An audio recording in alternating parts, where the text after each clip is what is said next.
Watching Dan Blocker's last Bonanza episode is a heartbreaker, and it's not just because of what happens on screen. It's the absence you feel, the silence left behind when one of TV's most beloved characters is gone. In this video, we'll dive into why those final moments are so tough to watch, and how Dan Blocker's legacy continues to live on beyond the show. Dan Blocker, known to millions as Haas Cartwright, was more than just a character on a television show. He was an embodiment of kindness, strength, and integrity on the Ponderosa Ranch. Standing at an imposing 6 feet 4 inches and weighing over 300 pounds, Blocker's physical presence was matched only by his gentle demeanor and warm heart. Born in DeKalb, Texas, Blocker's journey to stardom was as unique as the man himself. Before gracing the silver screen, Blocker served as a first sergeant in the Korean War, a testament to his dedication and resilience. After his military service, he pursued a master's degree in dramatic arts, channeling his experiences into a passion for acting. His early roles were modest, but it was his portrayal of Haas Cartwright on Bonanza that catapulted him into the hearts of viewers nationwide.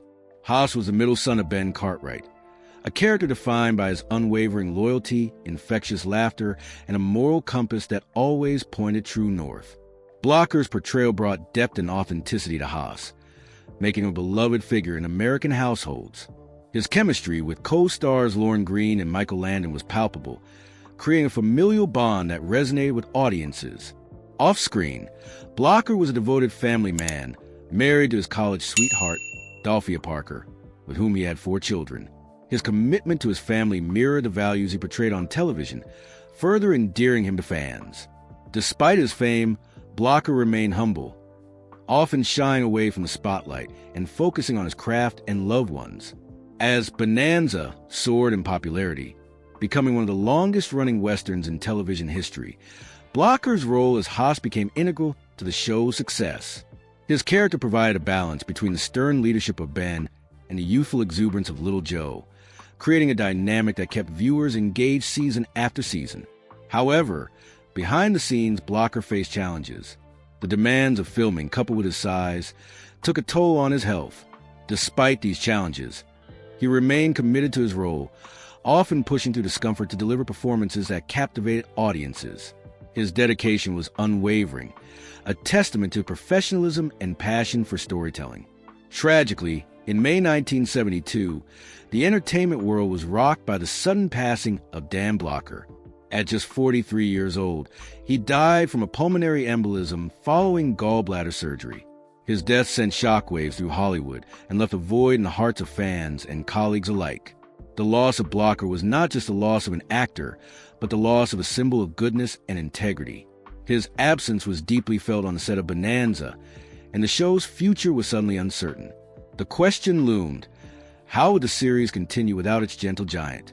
The Ponderosa Ranch, once filled with the hearty laughter of Haas Cartwright, now stood eerily quiet. The cast and crew grappled with the reality of continuing the show without the man who had become its heart. As they faced the daunting task of moving forward, the impact of Blocker's absence became increasingly apparent. It happened without warning. One day, Dan Blocker was alive, planning to return to work on the 14th season of Bonanza. The next, he was gone. At just 43 years old, Blocker's passing was not only heartbreaking, but also devastating to the entire cast and crew. He wasn't just a main character. He was the emotional backbone of the show. His presence had brought warmth, humor, and sincerity to nearly every scene he touched. Without him, something fundamental was missing. The producers, writers, and cast were caught off guard. They hadn't planned for this. There was no script ready for a world without Haas Cartwright. The shooting schedule for the upcoming season was just days away, and suddenly, everything stopped. Writers scrambled to figure out what came next. Could they write around him? Could they explain away his absence? Or would they do something no network drama had done before? Acknowledge the real-life death of a beloved character directly on screen? There are no easy answers. The network was concerned. Bonanza had been one of NBC's strongest shows for over a decade, but its recent ratings had shown signs of decline. Haas had always been a fan favorite. Without him, would viewers tune in? Could the show survive the loss? On set, the atmosphere was nothing short of somber. Michael Landon, who played Little Joe, was especially affected. He and Blocker were close friends, and the loss cut deeply. He later admitted in interviews that the mood had shifted entirely. Scenes that once felt light and joyful became heavy. Even something as simple as sitting around the dinner table to film a Cartwright family scene became a painful reminder of the empty chair no one could fill. Lorne Greene, who played Ben Cartwright, was shaken as well. He had often said that Blocker felt like a real son to him, both on screen and off. During those first few days on set after the tragedy, Greene struggled to maintain his composure. There were moments when production had to pause just to let the cast collect themselves. Haas wasn't a character they could replace. He was family. Ultimately, the producers made a bold decision. They wouldn't pretend. They wouldn't quietly phase Haas out or cast a new actor. Instead, they chose to address his death directly in the show's storyline. It was a choice that shocked the industry at the time. No major television series had done anything like it, but it was the only move that felt honest. The episode that followed was unlike any other. The absence of Haas wasn't spoken aloud immediately, but it was felt in every moment. Every scene without him felt heavier, quieter, more real, and for fans watching at home, it became heartbreakingly clear. This wasn't a creative decision. It was real, and it hurt. Behind the scenes, the producers and writers face an even bigger challenge. How do you move forward when one of your main characters is gone? And more importantly, how do you honor the man behind a role without turning grief into spectacle? The grief on set was raw, but the show had to go on. NBC still expected a 14th season of Bonanza, and despite the emotional toll, the cast and crew returned to work. But everything had changed. The writers found themselves with an impossible task. Rewrite a story that was never supposed to end this way. Haas Cartwright had always been central to the family dynamic. His absence created a narrative black hole that couldn't simply be patched over. Initially, there was talk of avoiding the issue altogether. Executives floated the idea of writing Haas out subtly, having him leave town or referencing him in passing, without explaining why he was gone. But that didn't sit right, not with the cast, and especially not with Michael Landon. Landon, who had begun taking on writing and directing duties, insisted that the show confront the loss head-on. This wasn't just a character exit. This was a death in the family, both on and off screen. To ignore it would be dishonest. It would betray the emotional bond that fans had built with Haas over more than a decade, and it would feel like they were pretending Dan Blocker never existed. So the writing changed. The season premiere opened not with adventure or action, but with grief. And it wasn't explained away. There was no drawn-out speech or dramatic eulogy. Instead, Haas's absence was treated with silence, heavy, unspoken, and real. The Cartwrights were still on the ranch. Life went on, but something was missing, and everyone felt it. The episode Forever, originally written for Haas, had to be rewritten with Little Joe at the center. It was supposed to be a story of love and redemption for Haas, a rare chance for the gentle giant to find happiness outside the ranch. But with Blocker gone, the script was retooled for Little Joe. It worked, but it wasn't the same. The shadow of what the episode could have been lingered in every frame. Throughout the season, the writers made careful choices. They didn't sensationalize Haas's death. They didn't invent a dramatic off-screen fate. Instead, they let the characters carry the weight of loss in quieter ways. There were fewer jokes at the dinner table, fewer laughs around the fireplace, a lingering look here, a pause in dialogue there. It was subtle, but it was devastating. The choice to address the death so truthfully was revolutionary at the time. Television in the early 70s wasn't known for emotional nuance. Characters were written off without explanation. Tragedy was often sugar-coated or ignored altogether. But Bonanza broke that mold. It showed that grief could be part of the story, and it didn't have to be loud to be powerful. Still, the cost was high. Viewers noticed the difference. Without Haas, the show didn't feel the same. The chemistry was off. The heart was gone. And despite the best efforts of the cast and crew, there was no escaping the truth. Some holes just can't be filled. As the season unfolded, so did the emotional toll. Filming on the Bonanza set used to be filled with camaraderie and laughter, especially from Dan Blocker. But after his passing, the atmosphere turned cold. For the people who had worked with him every day for over a decade, the show now felt more like a memory than a home. Something was off from the moment the cameras started rolling again.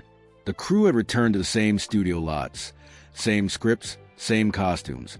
But it didn't feel the same. Without Dan Blocker's presence, the energy that once made the Bonanza set feel like a second home had vanished. People showed up, hit their marks, delivered their lines, but the joy was missing. Dan had been more than just a co-star. He was the glue that held the cast together. His easygoing nature kept things light, even during long days and stressful shoots. Castmates often talked about how his deep laugh could cut through the thickest tension. Without that laugh, silence hung in the air like fog. Michael Landon tried to keep morale up. He was grieving too, but he felt a responsibility to keep the show afloat. He took on more writing and directing duties than ever before. Lorne Greene did his best to hold the paternal role, both on and off screen. But even he admitted that the dynamic had shifted in a way no one could fully recover from. Even simple scenes became difficult. The Cartwrights gathering around the dinner table had been a recurring visual thread throughout the series, symbolizing family, unity, and comfort. But now there was an empty seat. The crew tried moving props around to avoid drawing attention to it. Sometimes it was conveniently out of frame. Other times, the camera would linger just a moment too long, inviting audiences to notice what wasn't being said. Episodes began taking a more somber tone. The storylines were darker, the themes more serious. It wasn't a conscious creative decision. It was a reflection of the mood behind the scenes. There was less laughter in the script because there was less laughter in real life. Some of the cast started questioning how long they could keep doing the show. They loved Bonanza, but many admitted privately that it didn't feel right without Dan. Fans began to feel it too. Ratings started to slide. While loyal viewers still tuned in out of habit and respect, something vital had changed, and people noticed. More than just the absence of Haas, the cast was carrying the weight of losing a friend. Every time they stepped on set, it was a reminder that someone was missing, and no amount of professionalism could mask that. Grief doesn't operate on a schedule, and it doesn't take direction. The actors were trying to perform in the middle of real mourning, and it was taking its toll. Even new cast members brought in to refresh the series couldn't fix the imbalance. Their presence only highlighted what had been lost. Haas wasn't just another character. He was a cornerstone, and without him, the foundation of the show began to crack. The changes weren't just emotional. They were measurable. By mid-season, the numbers started slipping. For a show that had dominated primetime television for over a decade, the downward trend was alarming. But as fans slowly began tuning out, it became painfully clear. Bonanza without Haas wasn't the same show, and it never would be again. It didn't happen overnight. The first few episodes of Bonanza's 14th season still pulled in decent numbers, driven mostly by curiosity. Fans wanted to see how the show would handle Dan Blocker's death. They tuned in hoping for answers, or maybe just a glimpse of the heart that had held the show together. But as the weeks went on, something became painfully obvious. Without Haas, the soul of Bonanza was gone. The ratings began to slip. At first, it was slight, a few percentage points. Then more. By the mid-season mark, Bonanza had dropped from its top-tier position on NBC's roster. For a show that had once reigned supreme on Sunday nights, the fall was steep and swift. The network tried to act like everything was under control. They changed time slots, promoted new story arcs, and introduced fresh faces to spice things up. But none of it worked. For over a decade, Bonanza had relied on a very specific chemistry between its core characters. Viewers didn't just watch for gunfights or cowboy standoffs. They watched for the Cartwright family, their humor, their loyalty, their love. And Haas was a huge part of that balance. His absence didn't just affect the storylines. It altered the entire emotional rhythm of the show. The producers knew they were in trouble. Behind closed doors, meetings grew tense. Writers were pushed to create edgier plots. Guest stars were shuffled in and out with the hope that something, anything, might reignite the magic, but fans weren't buying it. They didn't want Bonanza to become something new. They wanted it to be what it had always been. And that version of the show had died with Dan Blocker. Michael Landon, who had long been the creative heart of the series alongside his role as Little Joe, was vocal about his frustration. He believed in the show, but he also knew it was no longer the same. He gave it everything he had, writing and directing more episodes than ever before. But even he couldn't hold back the tide. The harder the team tried to push forward, the clearer it became that the show was running out of steam. Viewers, too, started to speak with their remotes. Fan letters poured in, many mourning the loss of Blocker just as much as the characters did. Some begged the show to go back to the way it was. Others simply stopped watching altogether. The emotional core of the show had been gutted, and no plot twist or new character could replace it. By the end of the season, NBC could see the writing on the wall. Bonanza, once one of the most powerful shows on television, was heading toward cancellation. It wasn't just about numbers. It was about a feeling, a deep sense of something lost that could never be recovered. Amid the fading ratings and quiet grief, one episode hit harder than the rest. It was never meant to be a farewell, but for many fans and cast members alike, it became the emotional climax of the series, an episode that felt like a silent goodbye to Dan Blocker and to everything Bonanza used to be. There was no grand announcement, no promotional fanfare, but when the episode titled Forever aired, it felt like the weight of Dan Blocker's absence came crashing down all at once. Originally written with Haas in mind, the script had been repurposed following his death, yet the emotional fingerprint of the original story was still there, haunting every frame, every line, every silent pause. The plot followed Little Joe as he fell in love, hoping to finally settle down and escape the loneliness that had crept into his life. But things took a devastating turn. The woman he loved was brutally taken from him, leaving him broken and consumed by rage. What unfolded was less about justice and more about emotional collapse. It was a story of love, loss, and revenge, but more than anything, it was about grief. And while the narrative technically centered around Little Joe, the shadow of Haas loomed large. There were long stretches of quiet in the episode, moments where words weren't needed, because the silence said it all. For viewers who had watched for years, those moments hit like a gut punch. This wasn't just Joe dealing with personal loss. It felt like the whole show was grieving something bigger. Behind the scenes, filming Forever was emotionally brutal. Michael Landon poured everything into performance, and it showed. His anguish wasn't just acting, it was real. Crew members described the atmosphere on set as funeral-like. There were takes where Landon would break down completely, not because the scene called for it, but because the grief he had been trying to manage finally bubbled to the surface. Lauren Green later admitted that watching Landon film those scenes was almost unbearable. He saw in his performance a sadness that everyone on set felt but couldn't always express. Forever became a quiet eulogy, not just for the character of Haas, but for Dan Blocker himself. It was the one episode where no one tried to mask the pain. When the episode aired, fans were overwhelmed. Letters flooded into NBC. Some praised the raw emotional power, calling it one of the most human episodes the series had ever produced. Others said it was too much, that it was simply too painful to watch. Many wrote that they had cried through the entire hour, and for good reason. Forever didn't give viewers closure. It didn't offer a tidy resolution or a hopeful ending. Instead, it sat with a sadness. It let the Cartwrights and the audience feel the full weight of everything that had been lost. It was brave. It was honest. And for many, it was the moment they realized the show they had loved for so long was never coming back. As the emotional toll deepened and the audience continued to drift away, NBC executives faced a hard truth. Bonanza had run its course. What happened next wasn't loud or dramatic. It was quiet, almost reluctant, but it marked the end of one of TV's most legendary chapters. There was no grand finale, no final ride into the sunset. For a show that had dominated television for over a decade, Bonanza didn't go out with a bang, but with a whisper. The decision to cancel it came quietly, almost unceremoniously.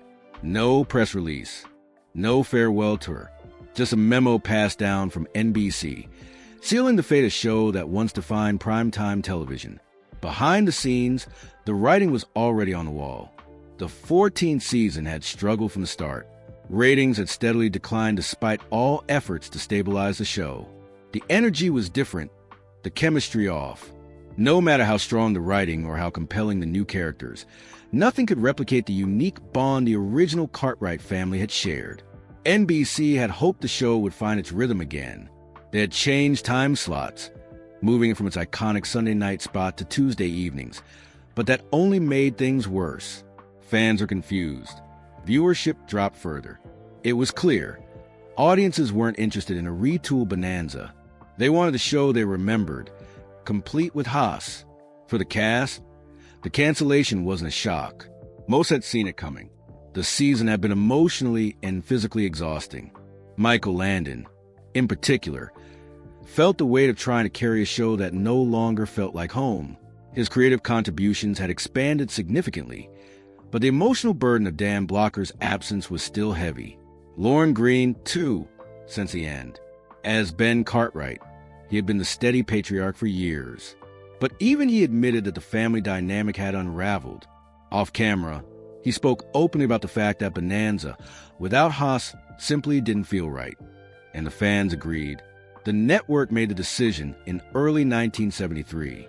No warning, no countdown. The final episode aired on January 16th, titled The Hunter, but it wasn't written or shot as a goodbye. It was just another episode, ending not with resolution but with a quiet fade to black. For a series that had been part of American living rooms for 14 seasons, the lack of closure felt jarring. There was no tribute, no on-air acknowledgement that Bonanza had ended, but in some ways, the show had already died the moment Dan Blocker passed away. Everything after that was an attempt to move forward, but the heart wasn't in it. The cancellation felt less like a business decision and more like the inevitable final breath of a show that had been in mourning for far too long. In time, the cast would go their separate ways, some to new shows, others to semi-retirement. But Bonanza never truly left the public consciousness. Reruns continued to air. New generations discovered it. And in every viewing, the shadow of Haas Cartwright remained. Larger than life, impossible to forget. Though Bonanza came to a quiet end, Dan Blocker's legacy didn't fade. In fact, the years that followed only solidified his place as one of television's most beloved figures. What he left behind went far beyond his role. It was a testament to who he was when the cameras stopped rolling. Even after the show faded from NBC's lineup, Dan Blocker's presence never truly left the screen, or the hearts of those who watched him. Long after Bonanza ended, fans continued to talk about Haas Cartwright as though he were still alive, and in a way, he was. Blocker had poured so much of himself into the role that the line between actor and character had almost disappeared. What set Blocker apart wasn't just his size, though his imposing frame made him instantly recognizable. It was his warmth. His ability to play Haas as both gentle and strong, goofy and wise, made the character feel real in a way few TV personas ever have. He wasn't a caricature. He was a man people believed in. That's why his death struck such a deep chord. Fans didn't feel like they'd lost a character. They felt like they'd lost a friend. In the years after his passing, Blocker's influence lived on in the people he worked with. Michael Landon often spoke about Dan in interviews, referring to him not just as a co-star, but as a brother. Landon later carried many of the lessons he learned from Bonanza into his work on Little House on the Prairie and Highway to Heaven. He once said that Dan's example of humility and kindness helped shape the tone he wanted for every show he made after. Lorne Greene, too, never shied away from honoring Blocker's memory.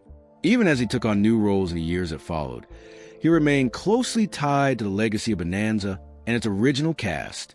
In public appearances, Greene often brought up Dan's impact, not just on the show, but on the lives of everyone he worked with. And fans? They never stopped caring. Through reruns, tribute specials, and fan conventions, Blocker's name continued to surface again and again. People who had grown up watching Bonanza introduced their children to it. New generations saw Haas and instantly connected. The simplicity and sincerity of the character transcended time. He didn't need flashy storylines or dramatic monologues, just a kind heart and a big laugh. There were even attempts over the years to bring Bonanza back in some form. Spin-offs and reunion movies were pitched. some even produced, but none truly captured the original magic. Without Dan Blocker, the chemistry was never quite the same. Each project served more as a tribute than a continuation, a reminder of what once was. Today, Dan Blocker's star on the Hollywood Walk of Fame is more than just a tourist stop. It's a quiet symbol of a man who made an outsized impact not just through fame, but through decency. He didn't chase celebrity. He didn't play the Hollywood game. He simply showed up, did his job, and treated everyone with respect. That kind of legacy doesn't fade. But for all the public mourning, there was a more private pain behind the scenes. Dan Blocker's family, his wife and 4 children, were left with a void that fame couldn't fill. While fans moved on and tributes played on television, his loved ones were facing the hardest chapter of all, life without the man they knew best. Behind the scenes, away from the cameras and the applause, Dan Blocker's family faced a different kind of battle, a grief so deep that no amount of public tribute could ease it. His wife, Dalphia, and their 4 children suddenly found themselves navigating a world without the man who had been their rock. The loss was private, raw, and ongoing. Dan wasn't just a television star to them. He was a husband, a father, a friend. His booming laugh, his gentle spirit, and his unwavering support shaped the home they knew. His death left a silence that echoed through every corner of their lives. The bright light that had filled their days was gone. The family chose to keep much of their mourning out of the spotlight. Unlike the public who saw Hoss Cartwright as larger than life, his loved ones remembered the small moments. Quiet evenings, shared jokes, moments of simple tenderness. These memories were both a comfort and a painful reminder of what was lost. Over time, Dalphia became a quiet guardian of Dan's legacy. She resisted turning his life into a spectacle or a marketing tool. Instead, she focused on preserving the integrity of the man behind character. The family welcomed fans who wanted to honor Dan, but they also made clear that behind every story was a person who deserved privacy and respect. His children grew up with stories of their father's kindness and generosity. Many remember him not just as a TV icon, but as a man who loved deeply and gave freely. Despite the sadness of losing him so suddenly, they carried forward his lessons: humility, hard work, and treating others with dignity. The family's grief was complicated by the public nature of Dan's death. Every tribute, every rerun, every fan memory was a double-edged sword, both a reminder of his lasting impact and a reopening of wounds. Yet, through it all, they held on to one thing: the knowledge that Dan Blocker's heart was as big off-screen as it was on. His death left a void that no amount of fame or fanfare could fill. But the quiet strength of his family ensured that the man behind the legend was never forgotten. Even decades later, when Bonanza airs in reruns or pops up on streaming platforms, Dan Blocker's last episodes carry a heavy emotional weight. For fans, for the cast, and for his family, those final scenes aren't just TV moments. They're a haunting reminder of a loss that still lingers. Decades have passed since Dan Blocker's final episodes of Bonanza first aired, yet they still carry a weight that's hard to shake. For many fans, watching those shows is more than just revisiting classic Western storytelling. It's stepping into a moment frozen in time, where joy and heartbreak collide in ways that are almost unbearable to witness. The reason these episodes hit so hard isn't just about loss on the surface. It's the way absence fills every scene.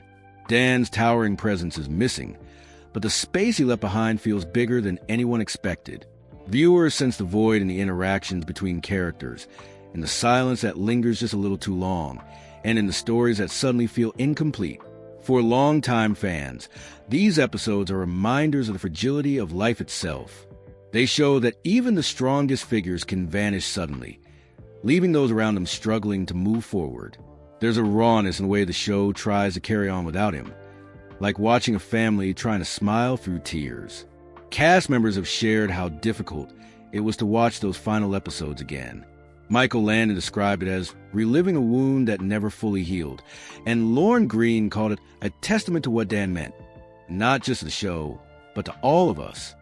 Their memories bleed through performances, making the pain palpable even to viewers who never met Dan. The episodes also serve as a stark reminder of how television can't replace real life. No script or plot twist could fill the emotional gap left by Dan Blocker. Instead, The show's attempt to continue without him sometimes felt like a shadow play, try to catch a light that was already gone. For the family, the episodes are bittersweet. They're proof of Dan's incredible talent and kindness, but also a reminder of the sudden void he left behind. Watching them is a way of honoring his legacy, but also confronting the grief that never quite goes away. Ultimately, these last Bonanza episodes endure as more than just television history. They're a heartfelt farewell to a man who was loved far beyond the screen. And that's why, even now, they remain too hard to watch for many. Thanks for watching. If you found this video meaningful, be sure to hit like and subscribe for more stories that dig deep into your favorite shows and stars. See you next time